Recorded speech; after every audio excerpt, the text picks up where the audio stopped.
pledge allegiance to the flag of the United States of America and to the republic for which it stands, one nation, under God, indivisible, with liberty and justice for all.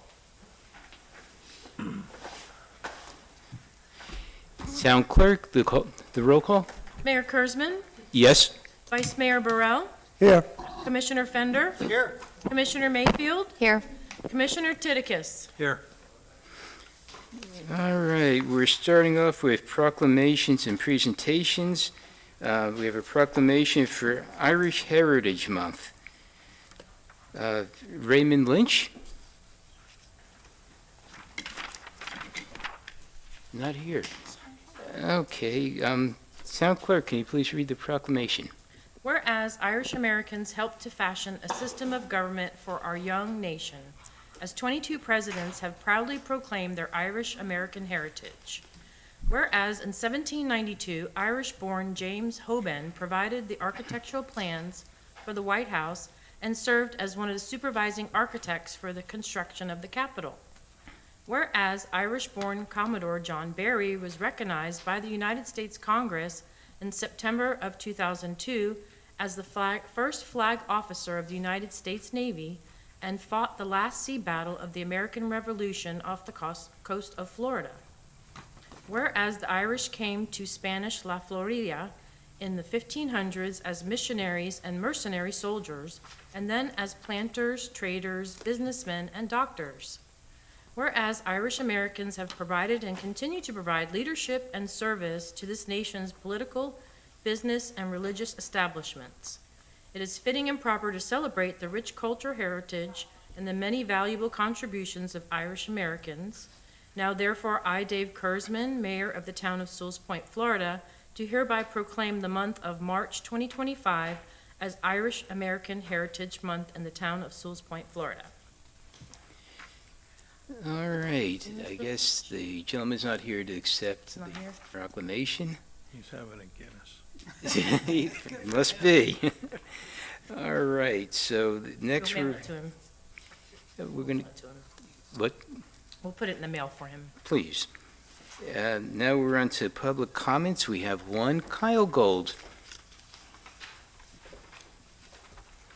Hi, I'm Kyle Gold. I'm going to keep this real short. I'd like to have chickens. So that's my public comment. I don't know if I need to explain that any further, but there's rules against having chickens. I'd like to have maybe 4 total. We have over an acre, so I think that seems like a reasonable amount of land. And that's it. So it's up to you guys to change the rules so that I can have chickens and keep my wife happy. Okay. So that's it. All right, Do you have any questions for me?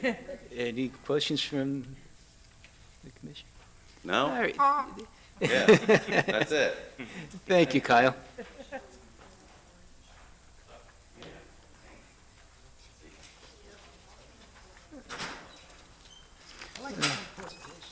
Yes.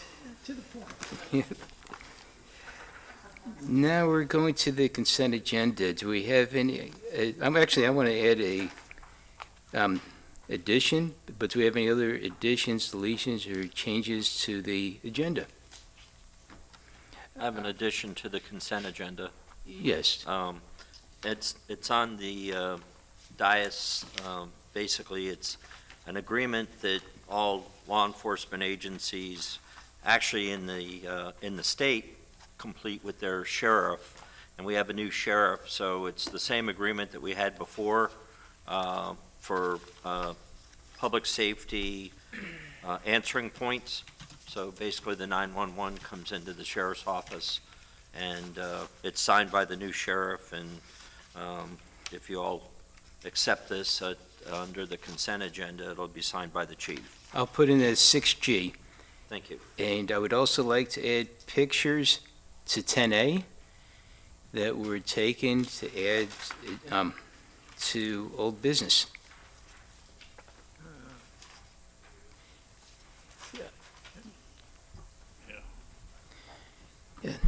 Yeah.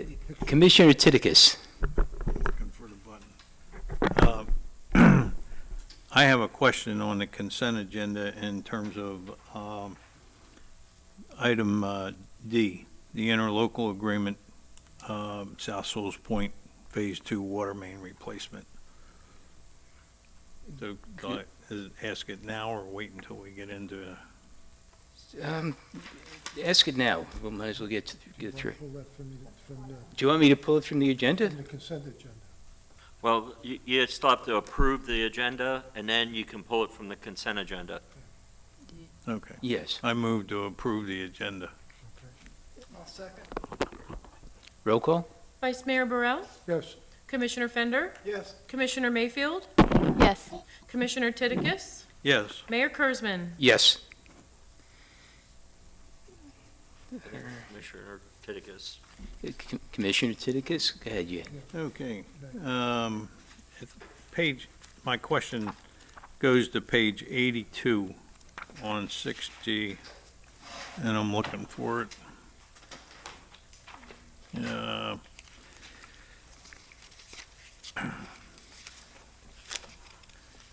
So on the interlocal agreement, if you go to page 82, paragraph 6, and it talks about the force main, and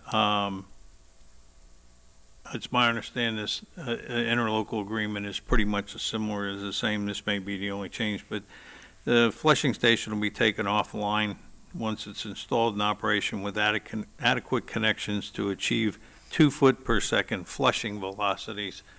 And how many connections will it take in order to achieve 2 foot per second flushing velocities?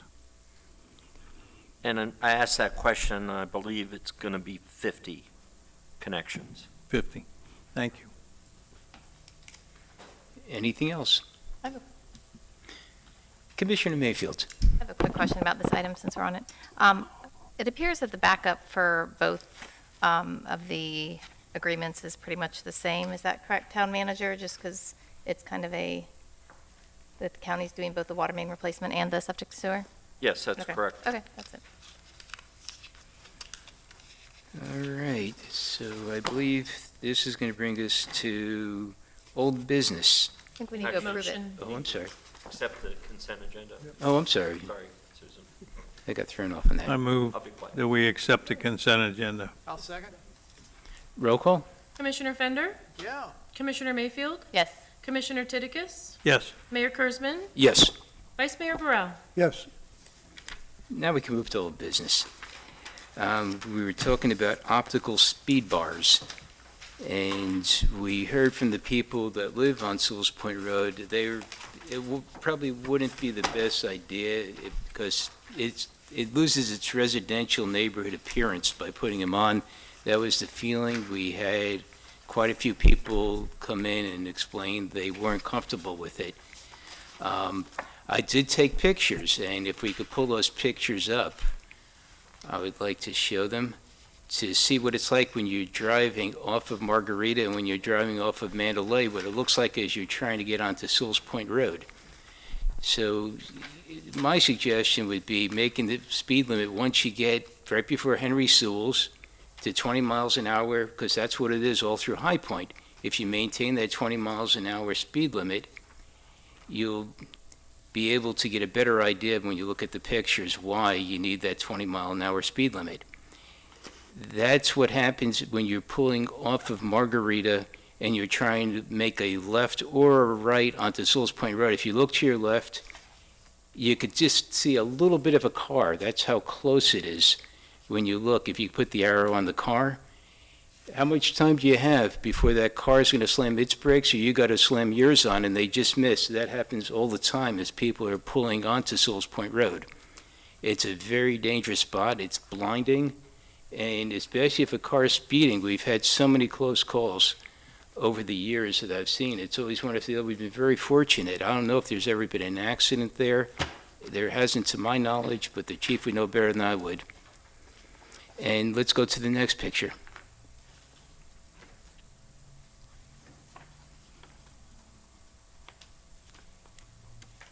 Okay, this is on the corner of Mandalay. To the right, you have better vision as you look. If those are the cars coming from High Point, you have some vision going that way, but it's not very much. If a car's speeding, it's going to be tough. Now let's go to the next picture. All right, this is if you're going to make a left onto Sewell's Point Road. If you see how far you could see, it's maybe less than 100 feet. And if you try and make a left on the Sewell's Point Road, you're good chance you'll get hit. If you don't, you have to creep up. It's foot by foot, inch by inch, and that's how everybody drives there. And there's no easy way, and once again, it's easy not to see somebody coming on. It's a miracle that there's never been an accident there. Next picture, please.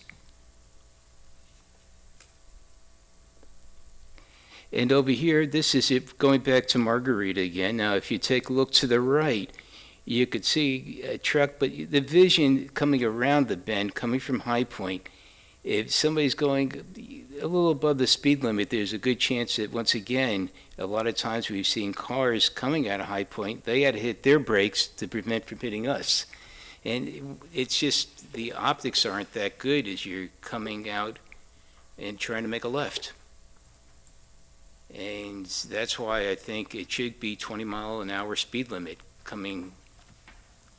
starting at Henry Sewell's and making its way down. Commissioner Mayfield. Yes, before I get into any thoughts about the speed limit, I just wanted to revisit the optical lines, the optical speed lines. I know, and I remember being here, and there were residents that were concerned about what they look like, and I respect that, and I'm not saying that we should definitely do them, but do you have pictures of the optical speed lines? Yeah. I just wanted to revisit them because, and maybe all the residents looked at what they look like, but they seem so not that noticeable, so I just want to make sure we're certain. Are you talking about the picture that is in the packet? Yes. Let me, Yes, mine was.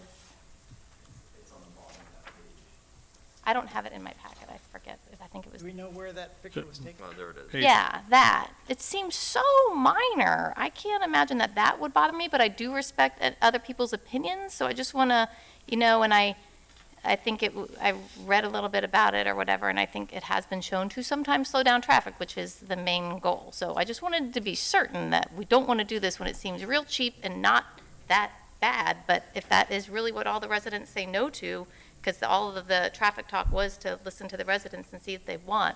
If this is it just seems so minor, but.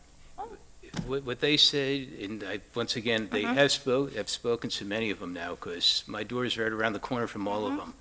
And they pretty much said what happens, it's like the dummy police car. You put it there, at first everybody hits their brakes, they go nice and Right. slow, but once you know it, you do it blindfolded, and you go back to your old routine again. And that was the main Yeah, concern and that they had. I get that, but they just really didn't like this, I guess. I No. look at it and it seems like nothing, but it's just it seems Those so. look nicer than some of the other pictures they Okay. showed. But it's I mean- still, it's not, I don't think it's going to slow I'm not. anybody I'm not down. going to push for it, but it's super cheap, and if it helped at all, it just seemed like a low-hanging fruit that we talk about. But I mean, if this is I just think the optimal thing would be a speed limit sign that says 20 miles per hour. And once you get around by Henry Sewell's, and they'll, having somebody go 20, which really is 25, because it says 20, they're doing 25. And they'll know at that point, they know that the police are real about giving tickets. They've done a great job slowing the speed down locally, especially around the construction sites. And people will obey the speed limit here, and that's what they've been doing more so than ever before. And and one other comment. I think this had originally come up when Chief Tina did her presentation, and the concern was there were, I think, 2 crashes that actually occurred. I think people coming from this intersection going south, and that's where you really get the momentum, and those people were like going very fast. yes, Not that we shouldn't just try to slow down that traffic in general, but I think this was kind of a reaction to that. And obviously this, the speed limit probably wouldn't have stopped those people either, but maybe this visual thing, that's kind of what it was a reaction to, if I remember correctly. And I think she also mentioned the speed limit, and maybe we can do that. I was kind of focused on the speed line, the optical lines this meeting, as opposed to lowering the speed limit this meeting. So I'm not sure I'm ready to, The other thing people brought up to me, it's only another half a mile to make life easy on everybody as they approach. To go 20 instead of 35, which is 25 versus 40 in real time, and, for those who want to get aggressive, it's going to make things safer, and it's all about safety. And it's not even that, if somebody's riding a bicycle, somebody's walking, especially around those blind corners, and that's the purpose. Vice Mayor? Can you go back to picture number 1? First picture you showed? Sure. I think it was that one. I think it was this one. I've got them in a different order here. Is I mean, that the one? Or- Yeah. It doesn't help that that tree is in the line of sight. No, it doesn't. Okay, so that's just one instance, and maybe it would help. I have no problem with the optical lines, but, if you want to talk about safety, that's an issue. Yeah, and they are eureka palms, and they are getting bushy, and that would help, but once again, I don't want to get involved with neighbor issues anymore. If I could keep my hands off of it, I'd prefer to do it if somebody else I wants don't to. know if that's in the right of way. I don't know I don't know anything about it. I I have just, no idea. just from looking at it, I'm saying, well, that might help. Let me, Chief, can you come up? We could ask the chief and see, I want to get her opinion. I wouldn't stake my career on it, but I suspect those hedges may have even been put up by us during the project. So, They were. I'm not saying that you don't have any line of sight issue there, but compared to a lot of intersections in town, that's an amazing line of sight compared to a lot of them. So if we're gonna go ahead and start cutting back all the trees and bushes that create a line of sight issue, you may get some pushback on that as well. Well, So, I was just asking because this is the one thing that he brought up. I'm yeah, not saying go because around really, what it had to do with it was I did read all the crash data for 3 years. I read every single crash report. And the reality of it is the only thing you had down there on South Sewell Point Road is, either fleeing from the police or drunk Yes. and hitting that curve way too fast.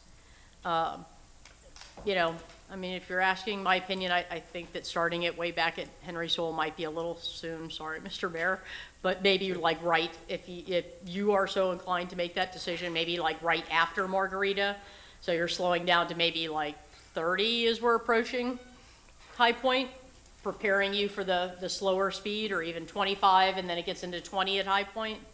That is still the main thoroughfare with, folks leaving High Point, things of that nature, so start to slow them down as they approach the curve. But way back at Henry Sewell is pretty considerable distance back in the wide open straightaway there. So, but it's entirely up to whatever you decide. And one of the questions I got to ask, maybe you would know why. Why did High Point become 20 miles an hour? All their side residential streets are 20 miles an hour. So once you cross into High Point, that's considered a side street. It's just no an longer early the main residential road. street down in there. Eh. All the side streets are 20 miles an hour. All of those were not posted at 20 miles an hour since I've been the chief. Those were posted prior to me being chief. That's what I suspected. Yep. And But with all these, it just goes back to, there's a criteria that you're supposed to use in selecting the speed limits. So, whatever you decide there. I still think the speed limit needs to be dropped. It's still my opinion after hearing a lot of feedback. And Commissioner Titikus. Couple of things. One is, we did pass a resolution saying we put in the optical speed lines, subject to Mr. Daniels bringing them back for us to take a look at. Second is, as it's been stated by Commissioner Mayfield and the chief, there have been 2 accidents on that curb. So you're talking of a safety issue, and as far as I know, there have been no crashes of anybody pulling out of Mandalay or pulling out of Margarita. Also, when you're looking at the number of properties that are impacted where the speed lines would go prior to the curb, you're looking at roughly 6 properties. And when I spoke to Mr. Daniels about how many people had stepped forward to object to, in his memo, he states that he spoke to people that objected to it. Out of those 6 properties, there were 2 folks that objected to it. And so then Mr. Daniels says that, what are the other there are other options, and what are the other options? You're bringing forward one in terms of reducing the speed, and, what else is there? I think this is the most unobtrusive way of dealing with it, and I see speed lines all the time up in the mountains where got a place, and they do slow you down going into a curve. I mean, and no matter how many times I drive a road that has those curves, when I see the speed lines, I slow down, and I don't think I'm alone in that. It's just a natural reaction. So I would suggest that we continue with the resolution that we passed back on February 28th.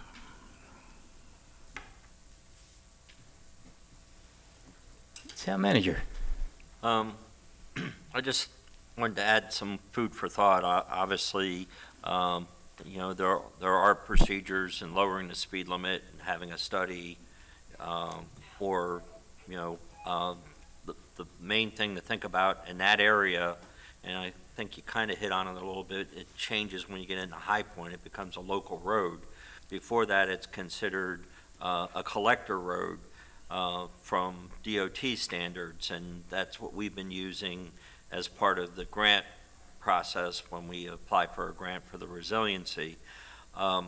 The other item I wanted to mention to you is there's probably, when we had the workshop, we had feedback both ways on the speed limit for South Sewell's Point Road, not necessarily this curve, but I know there were some individuals that didn't want the speed limit changed at all. And I think with it coming up, in all transparency, we might want to, wait to the next meeting to publish it and make sure that everybody's aware that we're looking at changing that section to a 20-mile-an-hour section. Just an idea. Obviously, you all can do what you want, but I just wanted to toss that out. Commissioner Mayfield. Yes. Back to those optical speed lines, I agree with Commissioner Tidikis. I think we should move forward with them, and if I'm understanding correctly, if there was a great uproar and they were really messing up people's lives, they didn't like how they looked, I'm under the impression that they're not too difficult to remove. Is this correct, Town Manager? That seems very reasonable, and then readdress later the speed limit thing once we're kind of done, at least with phase 3, because we already lowered it to 30, and then to say we're changing this is just kind of too much, in my opinion, at one time. But I think we should move forward with the optical speed lines, and if there's a big, uproar about it, then we can always change it. So. I was going to say, I'd make a motion to approve them. Commissioner I just Finn. wanted to let you know where my head's at on this. If this is the extent of what the optical speed lines look like with these little dashes, and they are easily removed, I'm totally in favor of that. That's no issue to me. But where I'm at on speed is that if the entire rest of Indian Riverside Drive and South River Road is at 25, or South Riverside Drive is at 25, I'm kind of at the 25 speed limit mindset, but I agree with Town Manager that we should publish it and let people weigh in and not make the final decision tonight. So, I mean, to me, 20 is pretty onerous on the main road. 20 everywhere else is fine, but we're used to 35, so if you're going from 35 to 20, that's a big jump. 35 to 25 is a lot, but you've convinced me that makes sense. Commissioner Tidikis. Well, we do have a poll going out at some point in time. And, Yeah, let's wait for that. I mean, we approved a poll, and we said that we're going to get the results of that, and then we're going to wait until after the construction takes place before we address any speed limit changes. And I believe that that was, the consensus that we had at that time. I agree. And Mr. Daniels, do you have any idea when the poll will be going out? Hopefully within the next couple weeks. We've got a meeting on it tomorrow with Rachel Snyder. Thank you. Commissioner Mayfield. Yeah, I was just going to say, I would make a motion to move forward with the optical speed lines, assuming they look like the picture you showed me. And That's okay, my understanding. okay, nothing more. Second. Roll call. Commissioner Mayfield? Yes. Commissioner Tidikis? Yes. Mayor Kurzman? Yes. Vice Mayor Burrell? Yes, Commissioner Fender? Yes.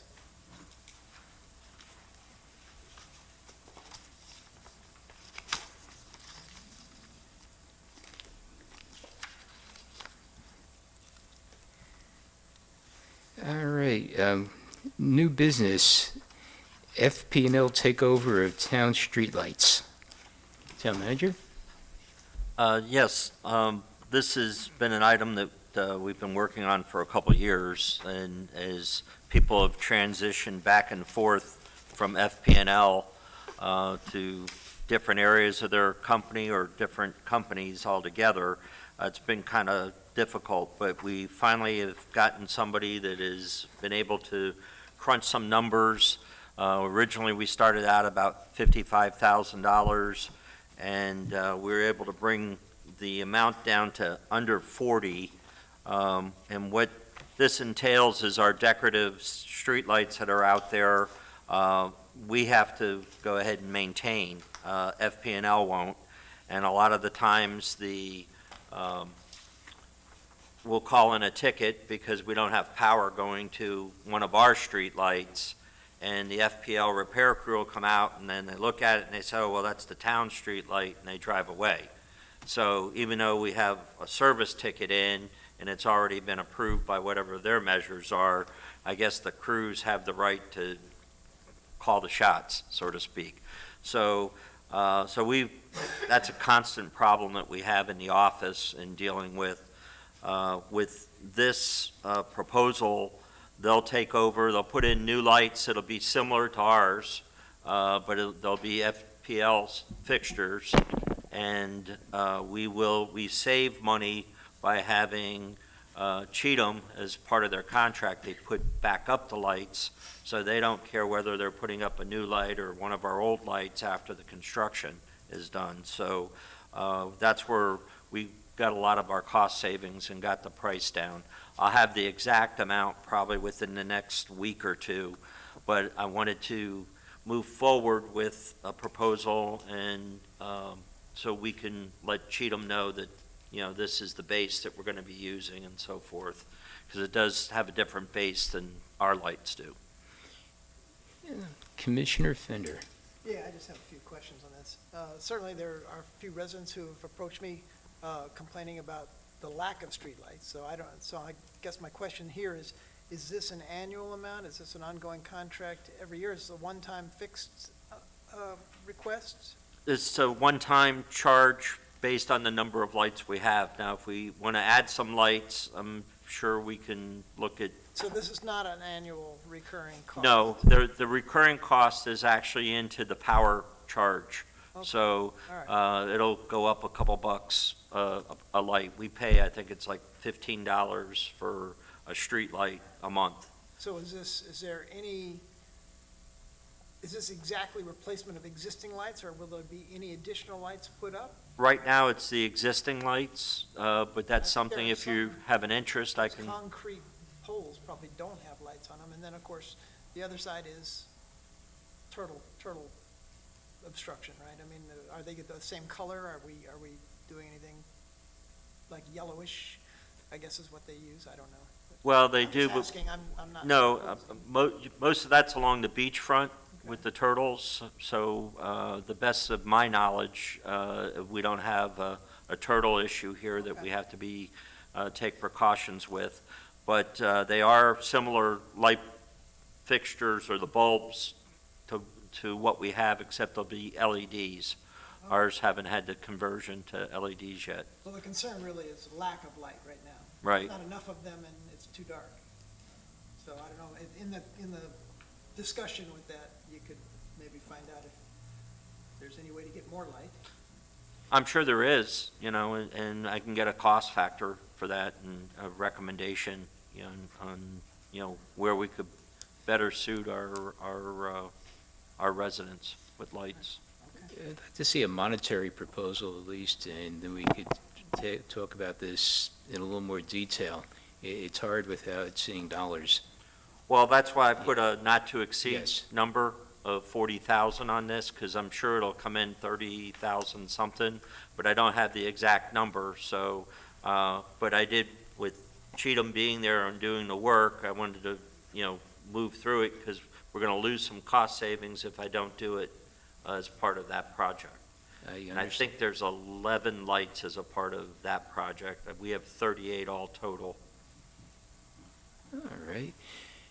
Commissioner Mayfield. Yes, I appreciate you working for the cost savings and the efficiency of moving it all to FPL, so I would make a motion to approve that you sign the agreement with FPL to take over the decorative streetlights. I would second. Roll call. Commissioner Titicus, Yes. Mayor Kurzman, Yes. Vice Mayor Burrell, Yes, Commissioner Fender, Yes, Commissioner Mayfield. Yes. Hey, Dave. Yes.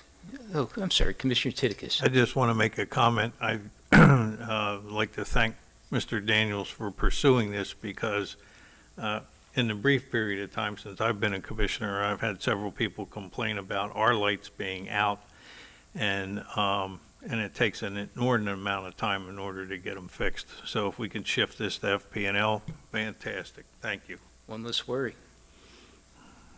Thank you. All right, now we're going on to 11B. Town manager, Yes. Tallahassee new business. This is a little bit more of a lengthy explanation for you, but what is transpiring up in Tallahassee is very interesting this year.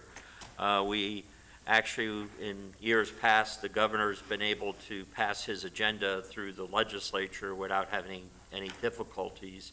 This year, for some reason, and it probably is because he's at the end of his term, this is his last term that he can serve, and he's in his last 2 years, is, what I found out is kind of the rationale why there's such a great difficulty. And where it affects us is we have 4 applications out there for grants, and my understanding is back in December, from one of the contacts that I have, there was a list of about 80 applications that were were recommended for approval. We don't know if ours is in that group of 80, but the governor held back on those 80, and I guess in an effort to try to sway the legislature more to his direction. And again, this isn't fact that I know, but I'm dealing with some reputable lobbyists that have dealt with this. So the individual said the best way of dealing with this is by having a lobbyist that's in Tallahassee. So when they call the committee meetings, which sometimes are less than 12 hours notice, that you have representation there, not only for this, but also for our $1.5 million allocation we've asked from the legislator, or from our local delegation. And that's already been part of the package given to the full House and Senate. So, so I called an individual that was recommended. Apparently, I believe this is the same firm that was doing work for Jupiter Island over the Form 6 situation last year. And so I asked them the same questions and got the same answers from this lobbyist as I did from my contact over in Madeira Beach. And So basically, they can represent us there. I know we decided this year that we're going to try to do it ourselves, and this might not be the year to do that. Previously, we had Chloe with Gallo Pavo was the name of her firm, and she, part of her duties were to go ahead and lobby. We had some issues where we weren't getting the coverage, and that's why we separated and we split up the grant writing, and then we were going to do the lobbying. And I think next week there's two of you that are going to the Capitol to lobby on not only our agenda but the League of Cities agenda, and Commissioner Mayfield is going up the following week. So, make a long story short, those are all good things to do, and it helps push it, but apparently because of this conflict, this is the recommendation. The cost factor is $5,500 a month. Chloe's fee was $5,000 a month when we had Chloe on board. It works out, it'll split up over 2 fiscal years, so we have $33,000 this year that we would have to make up, probably some out of some of the fine money that we've had, and we can recommend a transfer of funds for that at our next meeting if you decide to go ahead with this. And then also it'll be $33,000 this year, fiscal year, and $33,000 the next fiscal year. One of the pluses is we have the availability of a lobbyist for this year at the legislative session, and then the next legislative session, having a problem with my mouth tonight, starts in January in 2026. So we would actually have their coverage to March of 2026, which should take us to the end of the legislative session for next year. So we get actually coverage for 2 legislative sessions. So the downside, like I said, is the cost, because we didn't budget the $5,500 a month, but I think we can cover it until the next meeting, and then, suggest some transfer funds around to make sure that we have the cost. Commissioner Mayfield. Yes, I just want to confirm, I mean, this is how the memo reads, but something you said was maybe slightly misleading, not on purpose, but it's $33,000 for 1 year. It's just that it covers 2 of our fiscal years. That's what you're saying, correct? No, it's a total of $66,000. It's $33,000 in each fiscal year. Okay, so I didn't understand. Okay. I think I have. Maybe it's fiscal year. misleading. Yeah, I'm sorry. For each fiscal year will be approximately 30. Okay. So it's $66,000 total. If you take $5,500 a month. That would, yeah. So. Okay. Pretty much, we're down to the last mile with this. We got to make sure that these grants go through. The return on investment would be totally ruined if we should not get these grants. Then we're paying the grant writer even more money than we pay the lobbyist. And the lobbyist is definitely a very successful firm with a great track record. I could definitely say that. They're right across from the Capitol House, right there, and it'd be a shame not to approve this. Commissioner Mayfield. Me again, sorry. I agree with you, Mayor, and I am not an expert in any of this, but I do think that dynamics have changed at the state level and probably even at the federal level, and this is our major project, and this is kind of how we make it happen, and it's a lot, but I think it's for an important purpose. So, Commissioner Titikus. At the last meeting, I believe it was, or the meeting before, not the 10th meeting, or the March 10th meeting, Commissioner Fender had asked for a listing or a report on the grants. And you just mentioned, or the town manager just mentioned, that there are 4 applications outstanding. please enumerate those 4 applications if you would. And I would like to know, what grant cycle are we in? What grant cycle we are in? Yes. And the reason why I'm asking is that on the FDEP website, they just released grants that were, I guess, in the cycle for 2024 and 2025, and we weren't in there. So I'd like to know, what are the 4 grants that are outstanding? And, were they in the 2024-25 cycle? They're the 2024 cycle, and they're clean water grants out of that chunk of money. And the one covers Phase 2 of the resiliency project, which we're short roughly $5 million for that project. And another one covers Phase 4 of the resiliency project. Another one covers River Road. I believe that's a $2 million application. And then the last one is Part 3 of the septic to sewer. If we have to go through the gravity system, it's going to cost us roughly another $5.5 million.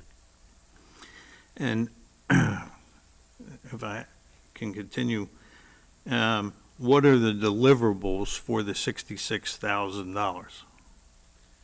The deliverables are going to be reports on their activities on a monthly basis. They'll be attending committee meetings. They'll be attending to the administrative functions of DOT and DEP and DEM. DEM has primarily our FEMA grants that we do have a couple storms that are opening built in. There'll be some monies that we can apply for, which we can use for Phase 4, because we don't have any funding for Phase 4 of the resiliency. They also will, DOT is the avenue for the appropriations, because it's the legislature dictates it for usually DOT because of our roadway, we're raising it. And then DEP are the resiliency grants primarily. And then when this commission approved Amy Adams as a grant writer, the conversation or the comments at that time was that Ms. Adams was very active with Tallahassee and would stay on top of this. And, so you have a situation to where if she is intimately involved with this process, why do we need a lobbyist? And we also have a delegation going up next week, and then I believe Mrs. Mayfield is going up the week after. So, and I'm assuming that y'all are going to be making the rounds, knocking on doors, chatting with folks, and finding out where things are in the process.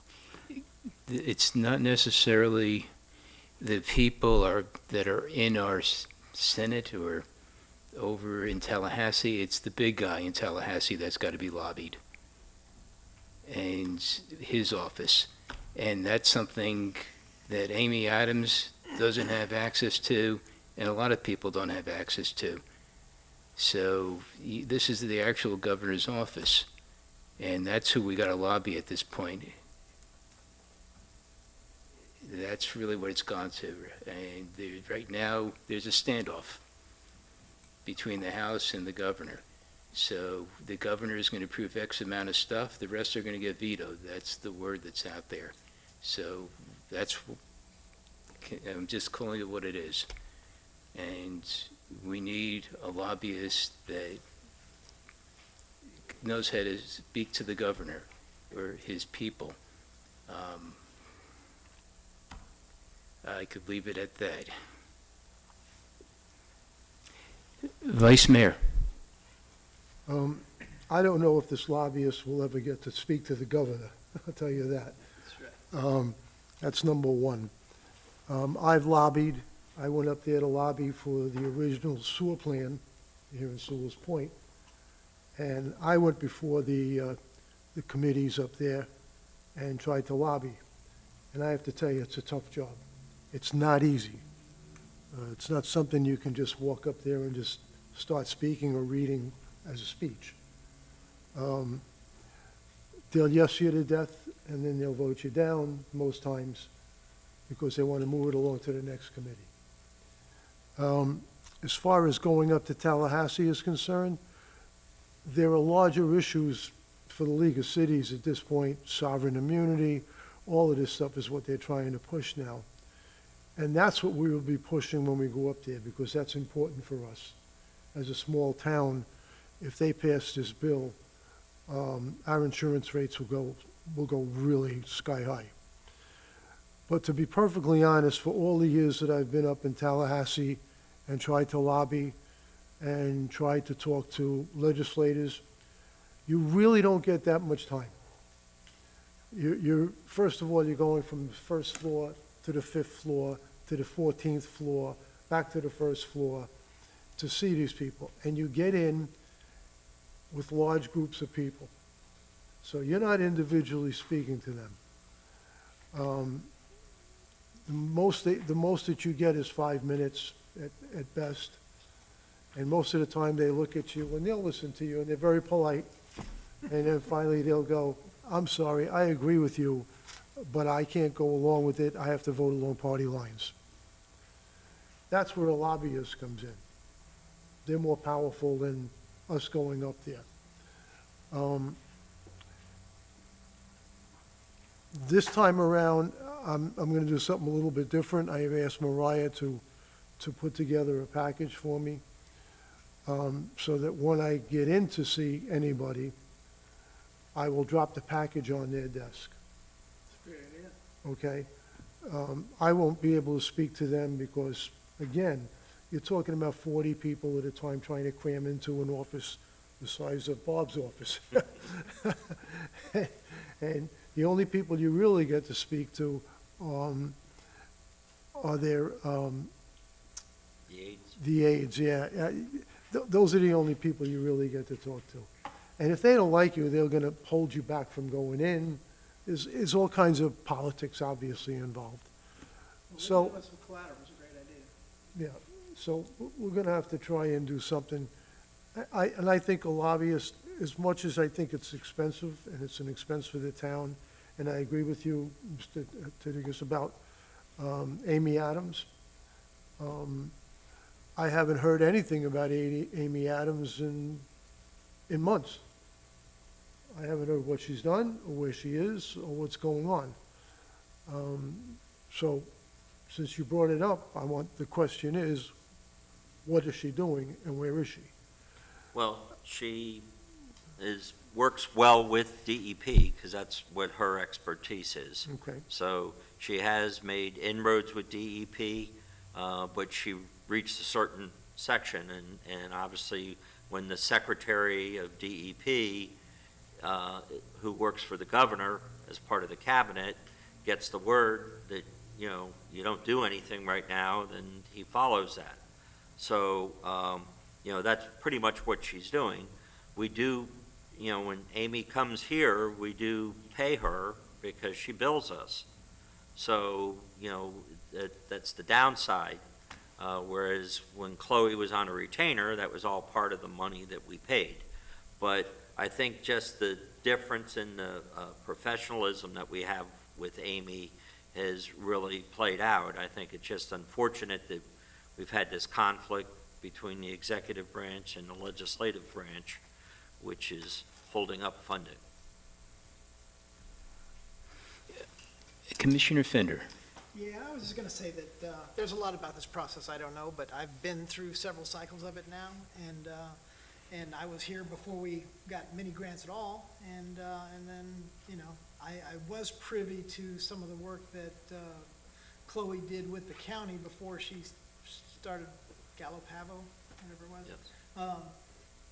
And so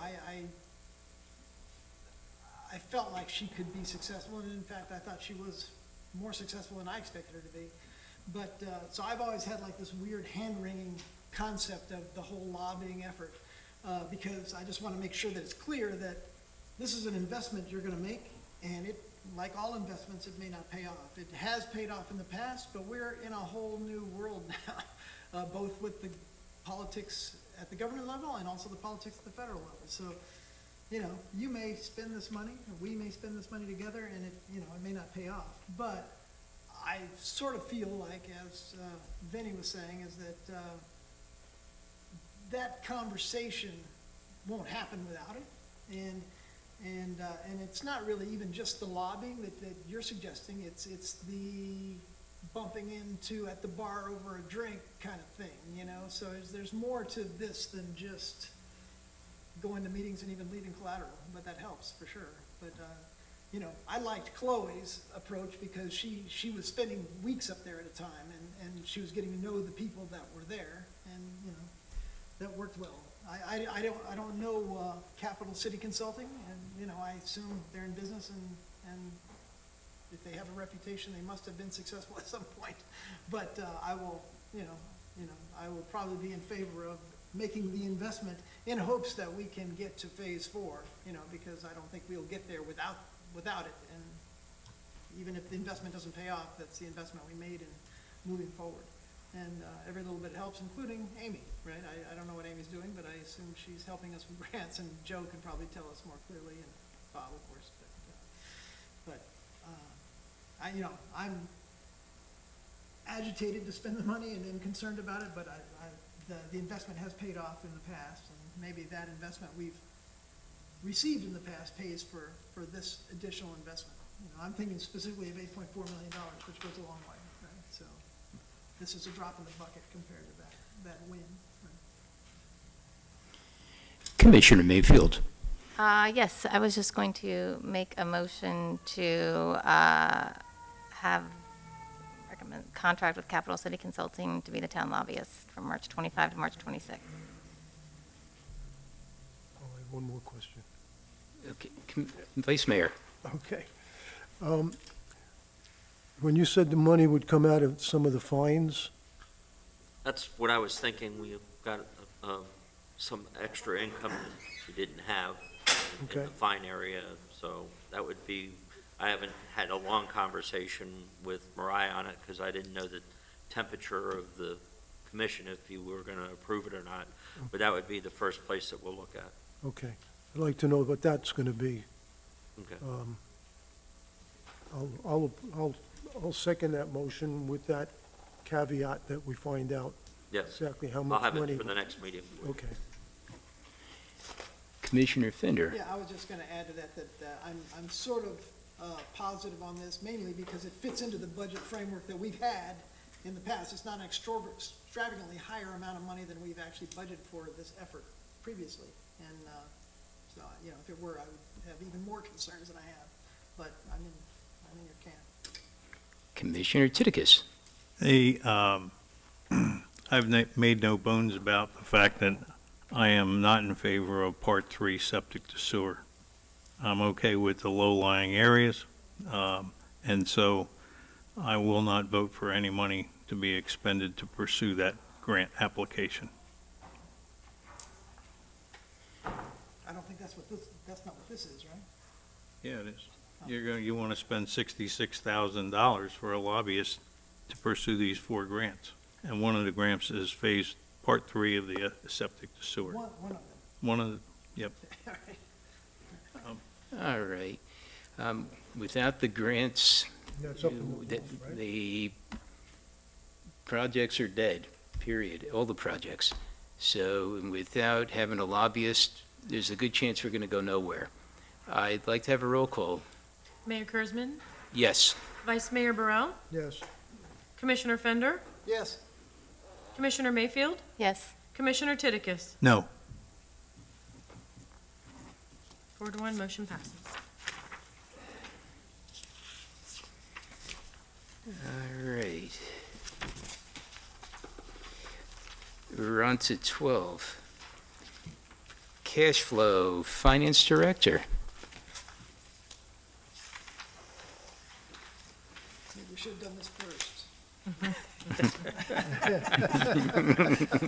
Hindsight is always 20/20. You thought 66 was expensive? Wait till she gets done talking.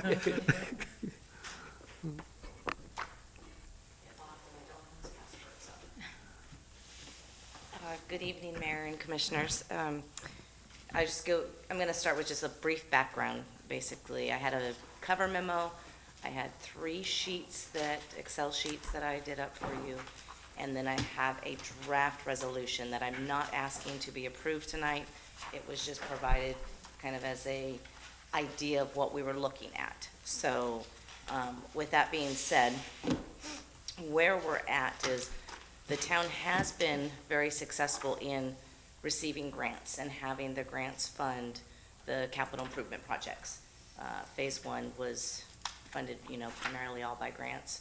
Phase 3 of the resiliency project is funded pretty much, I almost want to say like 97, 98% from grant funds. Then we've got the septic to sewer grant that we're also dealing with, and we're hoping to move into that next part of that. We call that part 2 versus phases. And then we have the water main, and Martin County is helping fund that. But that's part of the resiliency. With that going on, what we have is I don't want to say we have a shortage. We just have a cash flow issue versus when money comes in after we have to spend the money, and then we get reimbursed from the grants. And that can take anywhere from 2 months to 6 months. And then if something kind of goes haywire, it can take a little bit longer because we're just now getting reimbursed for phase 1 on the final dollar amounts on that.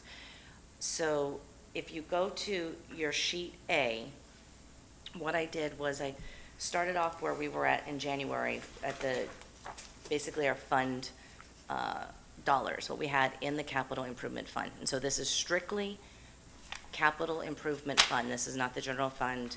I just want to make that clear to everybody. So we have started, one of the other things is I put in you'll see on the left-hand side, you've got the grants that we have been awarded. And then if you go down a little bit below, you have the projects. And I broke them out, phase 3 resiliency project, septic to sewer part 2, and the Martin County water main part 2. The expenses that that are listed in the phase 3 resiliency project, I did get that from the contractor. I asked the contractor to provide us kind of a guesstimate of what he was going to be billing, so I could see where our shortages were going to run, during the month, because how it works is I have to pay the bill, I have 30 days, he submits the bill, I have 30 days to pay it, then I have to get a canceled check, and we have to also submit project status reports. The granting agency has to approve the status report, then we can submit the reimbursement. And so I allotted for a 2-month window, and you can kind of see, if you look, that where I'm showing we're going to get reimbursed. Starting in May of 2025, if these expenses were to come in, this is on sheet A, we would run short in just funds to, pay the bills out of the capital fund. So come January 2026, we'd be okay because we're going to be getting the money, we'll be getting cash back. Just a quick clarification. Phase 3 is the second phase, right? Phase 3 is, yes, it's what's going on right. Yeah, okay. Yes, All right. yes. Phase 3 is The one that's under The one we're doing construction. now. under construction right now. Just want to make sure. Correct, yep. And we're going to have a couple larger, the contractor's estimating, we're going to have a couple larger bills, for some of the work that's going to be coming in. And, it'll just go up as in inflows. So what we propose is if you look at sheet B, was to, I don't want to say borrow, not necessarily take a loan from the general fund, but do a transfer from the general fund, as the general fund has reserve balances. And so looking at taking a 1.5 transfer from the general fund and transferring that into the capital fund, which would help with the covering the expenses. And so you can see by doing that, if I it's the yellow line where it says general, and it does say loan, so I do apologize, but basically, if I started in May, and only taking it as we need it, so not taking it all out right up front, but just kind of taking it as we need it. So I put in 300,000, then in June, I said 1 million, and then in July, 200,000. And if you go down to the very bottom, that does allow us to stay in the green for cash flow. But now, going to sheet C, that's where I went ahead and I put in the 2 other projects that we are hoping to have underway and come June of this year. And so that's septic to sewer and the water main. And so I had to do the same thing. I had to, start with the 300,000, the $1 million, and then 200,000. The difference between sheet C and sheet B is basically when we repay that, or when we transfer the money back out of the capital fund into the general fund. And so with all 3 projects going at the same time, I'm estimating that we could transfer that money back into the general fund in January of 2026 and February of 2026. So splitting it up, 750,000 to 750,000. So what everybody has seen on the screen that shows where we would be with those 3 projects. See,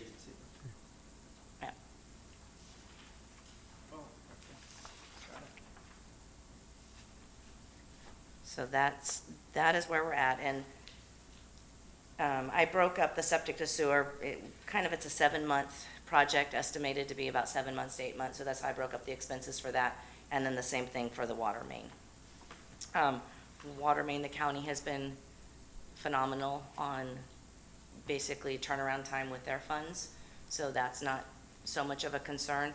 It's the grant funds and making sure that we're getting our grant funds in a timely fashion, so. Commissioner Fender. So sheet B pays back a little earlier, the first 750? Sheet B? Yeah, sheet B, if we're not doing, Why would we not pay back sooner and what's the advantage to waiting till later for sheet C? well, so with C, we're having more money go out. you have additional And septic to projects. sewer Oh. is I see, okay. a larger project, and there is usually it's kind of about a 3-month window, depending on, both sides of the things when we're getting the stuff to them. So, but that's the main difference. But the idea is what we would like to do is come back to the commission and ask for the resolution to be approved that would allow us the flexibility to transfer the money in, but then also transfer the money out. I did have a commissioner suggest that in the resolution, there be specific language stating that it would, it's kind of an in and out versus getting repaid back in 2029, because that's not the intent for the capital fund to hold on to those reserves. The intent is just to use it while we have to, and then put it back into the general fund because it is general fund monies, so. Commissioner Fender. Any sense of level of risk of not being able to make that repayment? To be able to replay I guess the general fund is what we're talking about? No, I don't think so. I think, we have been successful in getting the reimbursements. So as long as, I guess I'll know better here. Have we already achieved the grants that will repay this? Yes, we've already reached, Okay, yes, we do have these grants. These Now, are, once upon a time, Yeah. many years ago, I don't know how many now, I've forgotten, but we established a revolving credit line. I don't know if we still have that. No, we do not. That's with the state revolving fund. Yeah. And generally, it was always like around 1 or 2%. Yep. I think maybe it went up to 2.5. I'm not sure what the rate is right now, but with this, we're really borrowing the money for ourselves. Right. And, it's just to add what Mariah had said about, Mrs. Pierce had said about the granting agencies, when there's a reimbursement that you have to go through. And so we've been very specific when we have our meeting with the program managers and everything else, that we're a small community. Cash flows are going to be an issue, so we'd rather try to work out all those concerns ahead of time. Sometimes that works, sometimes it doesn't, but I think this is I don't want to say conservative, because then you think it's less, but I think it's more of a real-life scenario on the upper side of what, we'd be up against. So Well, I that makes appreciate the sense. graphic, the overview and the Yeah, I think- multi-year cash flow. That's helpful. Commissioner Titicus. Yeah, Mrs. Pierce, interesting point was raised, and what's the opportunity cost of capital? So in other words, what's the delta between borrowing money from the state fund and what we're earning on interest on that $1.5 million wherever you have it parked? So one of the things is from what I have found out, the state fund is also a reimbursable. So that's what I have been told when I've been doing my research to find out if we can go to the state for that. I have basically talked, we could do possibly a line of credit, but with our bank, that's an option as well. So No, I think maybe you misunderstood my question. What's the interest rate that the state fund would charge the town? And I do not have at this time. what's the interest that we're getting on the $1.5 million that's currently parked wherever you have it parked? I'll have to look at that. I did not, yeah. Yeah, that's I understand what you're saying. So I do know that the interest rate on the state monies is not as low as it was a few years ago. So it has gone up, but yeah, I could look at that. But you did say it was reimbursable? It's, from my understanding, what I have been told is it is reimbursable funds. So So- once again, you have to spend it and then they send it back to Right. you. So if we borrow money from ourselves that's not reimbursable, the interest lost? That's the issue. Right. Yeah. Got it. And we can get answers, I'm sorry, Mayor, Good. we can get answers to those questions when we look at the resolution. You're not really approving anything tonight, but I wanted to, Mrs. Pierce wanted to make sure that you had an opportunity of looking at all the different options. And as you noticed, just to reiterate, we're not doing projects unless we have the money for them. So, Phase 2 is not in here for the resiliency project. Hopefully, we'll get those dollars, and then we can, readdress the cash flows. But if we decide to go ahead with one project over another because we have all the funding for it, then the remaining projects will just fall in line, like Phase 2 and Phase 4. Yep, I think Commissioner Titicus. I think you did a good job in putting together the spreadsheets. I have no problem with, borrowing either from ourselves or from the state, whichever is more financially advantageous. And then, as you already brought up, and we had discussed it earlier, I think that the Section 2 of the proposed resolution that you have here ought to read that it should be revised to reflect that the funds will be returned to the reserve as excess cash flows occur, but no later than December 31st, 2029, pending the receipt of the Road Resiliency Grant Phase 2, because that's the reason why you stretched it out. Am I correct? Correct. Okay, thank you. Commissioner Mayfield. Yeah, I just wanted to say thank you for these cash flow projections. I love a good cash flow projection, so Great job, good Mariah. and helpful, Thank thank you. you. So are we okay to move forward with the resolution with the updated You language? need a motion? Do we have a motion? I think we think need one. just a consensus would be fine here, and then the motion would actually come when we do the resolution and you accept it. I'm good with it. Yes. Thank you. Great job. Thank you. Thanks. Nice work.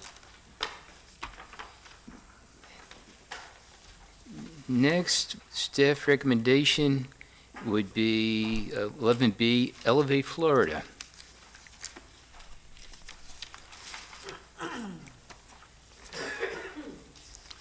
Well, if I may, Yes, please. we obviously got a tidbit of information from the county EOC deputy director when Amy was here at the last meeting. Excuse me. And this information was then put out for our residents to see. And we also had dialogue. We had mentioned that we belong to the Local Mitigation Strategy Committee, and that's basically a committee of the municipalities and the county that reviews funding opportunities for municipalities and the county themselves and projects, and even hospitals, the hospital district, and so forth. But this one actually deals with going through. It's going to take away funding that they might be for future projects with FEMA, but it'll be allocated to the state. And as we had mentioned before, it's a contract between the homeowner and the state. And so that keeps us out of the middle and us having to worry about cash flows for this project. So it's the way it works is pretty simple, because I got some questions from residents about, do you have to be in a flood zone to do it, to take advantage of it? We would, just by the nature of, where we are and our topography, it is, I think for the most part, most of our residents would be, have the availability, and especially those that are along Sewell's Point Road, since that's the lowest end. And then it just states that, the applicant has to be over 18, a United States citizen, and then they would contribute up to 25% of the cost out of their own pocket. So they have their own equity into the project. And then they have to be the legal owner of the residential property. And so this doesn't cover businesses, but I don't see any of our businesses having to elevate. It's primarily the residential. So there is a process that they have. They talk about eligible projects, mitigation, reconstruction, acquisition and demolition, wind mitigation, and structural elevation. And primarily the structural elevation is what they're dealing with. There is an application, the stages, they submit the application, it's reviewed. It takes 1 to 4 months under review. The decision and the approval is 2 to 3 months after that. Construction is 3 to 9 months.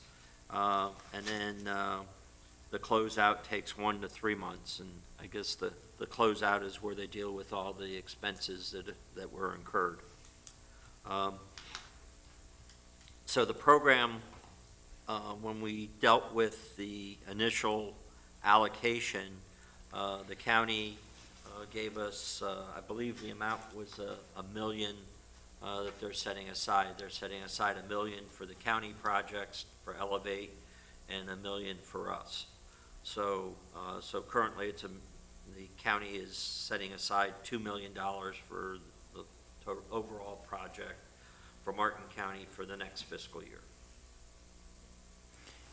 Commissioner Fender. So, love the fact that you're bringing forward this program. I think it's a great thing for our community.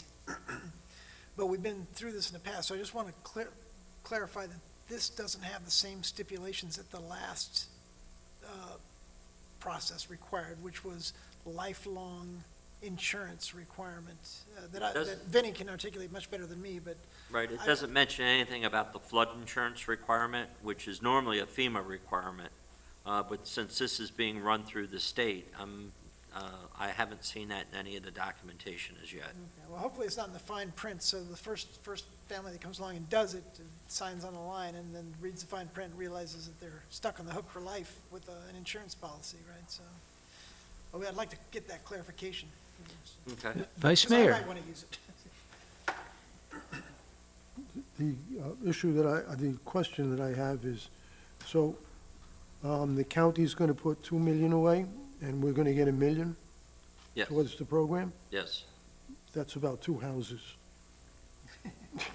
Well, Let's Yeah, start it's- somewhere. It just, just to let you know, it's between 2 and 3 houses and which is okay, it's a start.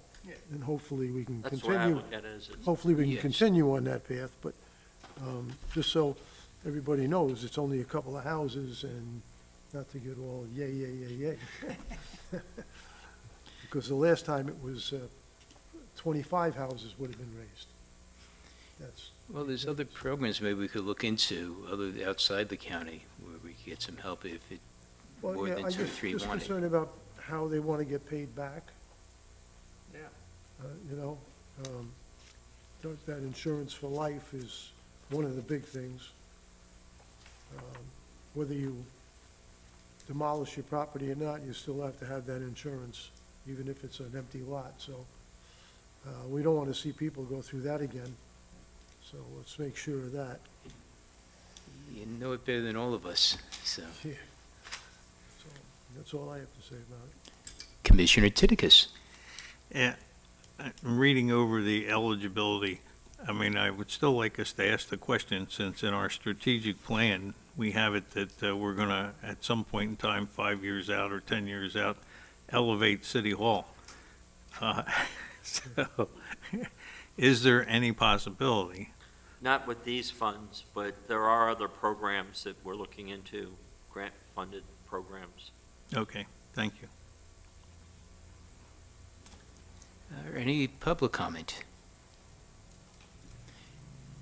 Do we take a vote on this, or No, just a it's census, just a just a census again? report, right? Yeah, all right. Okay, we're going to commission and staff comments. Staff?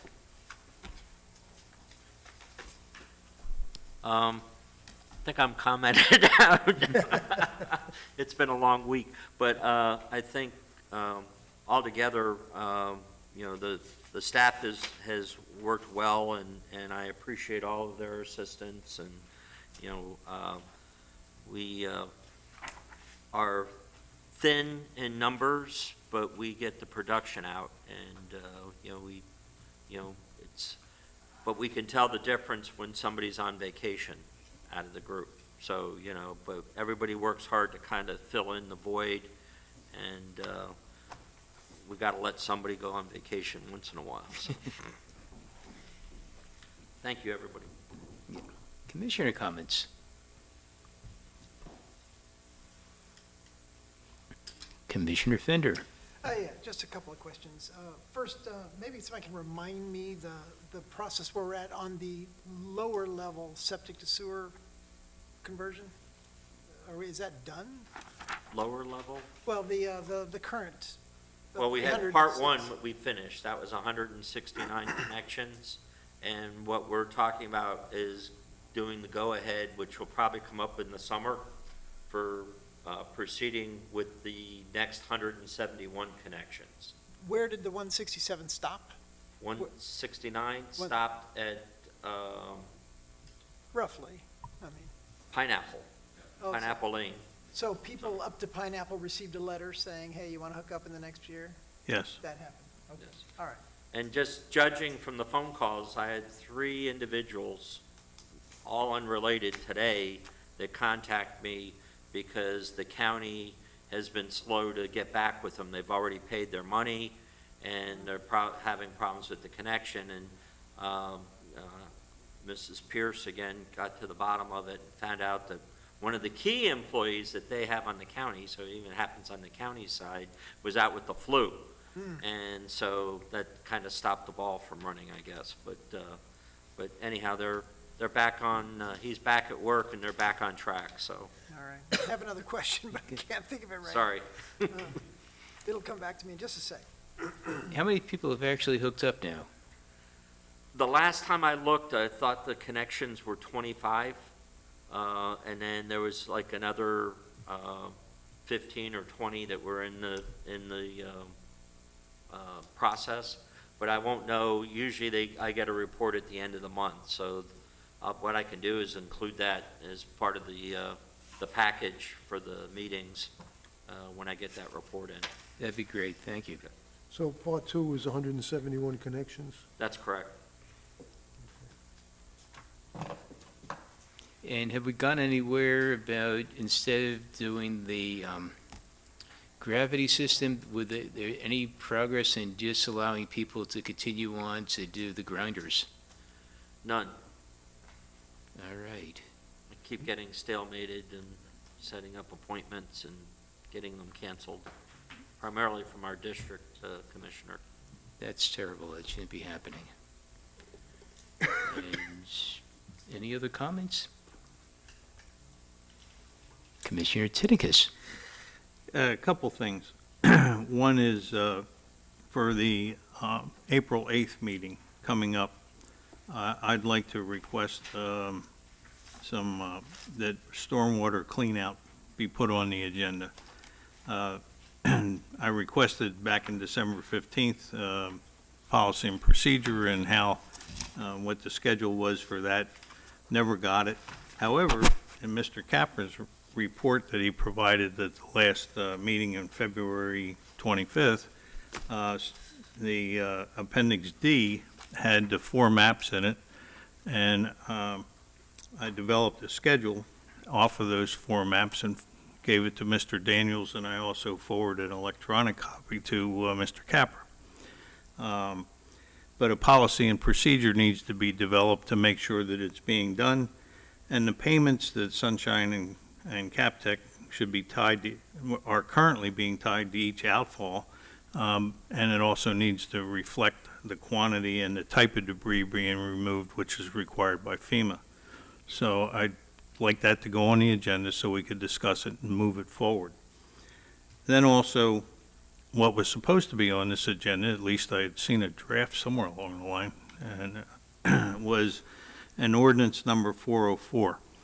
We have an issue regarding the 50% rule, and one of our residents, and there's more than one resident that is impacted by this, is being prevented from doing some renovations to their house because the way the town interprets the 50% rule, it's in perpetuity, and most municipalities have a time frame tied to it, so that if you go to upgrade your house, you can't exceed over 50% of the value, the assessed value of the house, according to the property appraiser's office.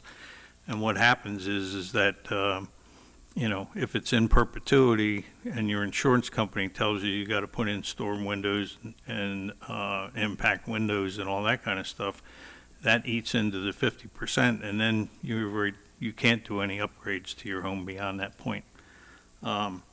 So I would like to see us, and also there's no recognition in Ordinance 404 regarding the changes in the refinement and definition of Coastal Zone A, which has been split. And so I'm sure Mr. Reisinger and Mr. Daniels are more conversant with that, but I would like to see it go on the agenda for the next meeting. This is something that really should go before legal, we should go to our council. Am I correct in that, or? Yes, I have spoken to Glenn on both issues, and I've got a meeting with him on Thursday morning, so. Yeah, I think this would be more of a council issue than a commission issue. I'd rather have the council do it. What Legal. council? Our town attorney. Legal counsel. Yes. Oh, legal counsel. Okay, but it still has to come before this commission at some point in time. If the attorney says it's not feasible and can't do it legally, it's dead. I'd like it on the agenda, Dave. I'd like to run by the attorney, see if it could go on the agenda, if it's worth putting on. Just so you know, the issue with the 50% rule, other jurisdictions that I've worked in have got different ideas on it, but they all have an idea that all spells out. And probably one of the more convenient ones, both for the residents and for the town, would be a 3-year rolling period. So, if today you do some type of an enhancement to your property, that won't come off the books until 3 years down the road, but it beats in, what we have now, which is, it doesn't end. you know.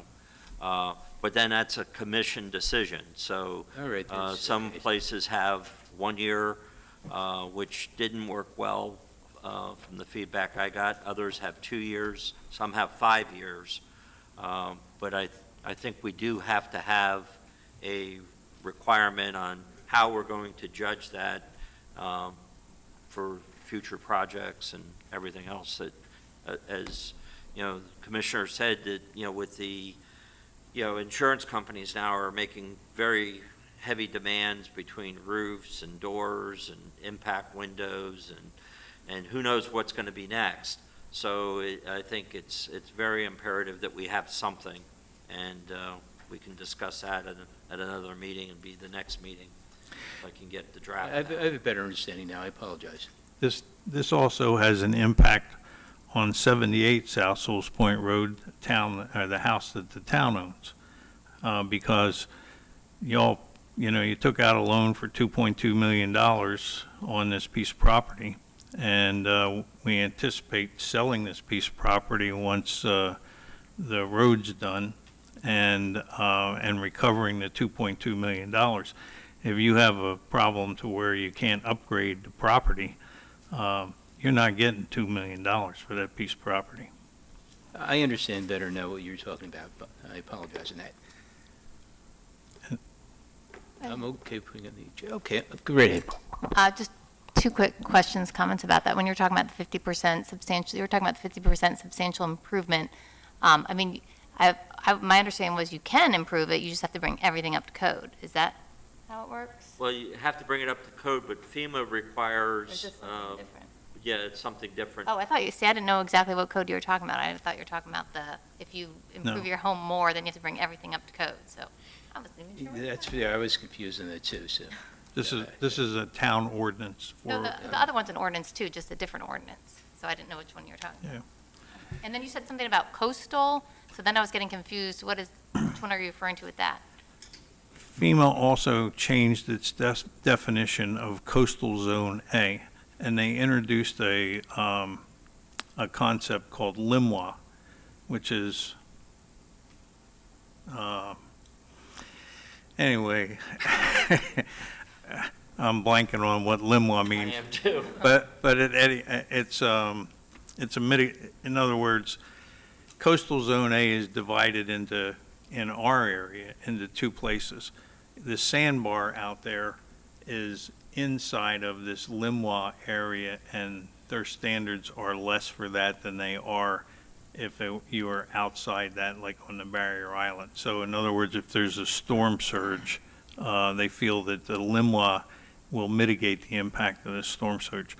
And our ordinance does not reflect that at all. It's the wave action. That's Right. You know, Yeah. Identifies All right, the well, I'll waves just can have- reach I'll just heights have- of 1.5 feet or greater. One last comment. Please, go ahead. And a resident was kind enough to point out to me that since I've been elected, our meeting time has increased by 64%. 64.3, I believe. 64.3. Well, at any rate, and when I questioned whether or not the resident was trying to subtly tell me to keep quiet, they came back and they pointed out that they were not being subtle at all. So I will try and do better in the future. That's funny. So I Frank? just wanted to, I assume you guys are getting the calls I'm getting on the town manager contract. So I just wanted to make sure it was articulated on this meeting that we haven't forgotten about the issue on the table and being worked in the back. You know, we just need to decide what, if anything, we're going to do. I'm also making a public comment that if you have a strong opinion about this, you should let us know, because we are getting some input that could be helpful or hurtful. So if you have an opinion about the town manager, make sure to talk to your commissioner. Vice Mayor. I'm not looking to fire you. I want to make that clear. Okay? Because of the piece of a publication that's in, online that says I'm looking to fire you. Want to clarify that. And I'm here to thank you for all the hard work you're doing. Yeah, it's not unnoticed. Well, it's teamwork, like I said, you know, I couldn't do it alone, so. Anybody want chickens? You, My can I- wife wants chickens, by the way, just understand. can I have pigs? Kentucky Fried. Any other commissioner comments? Motion to adjourn? Second. I got a motion to adjourn. Thanks, Liz. Oh,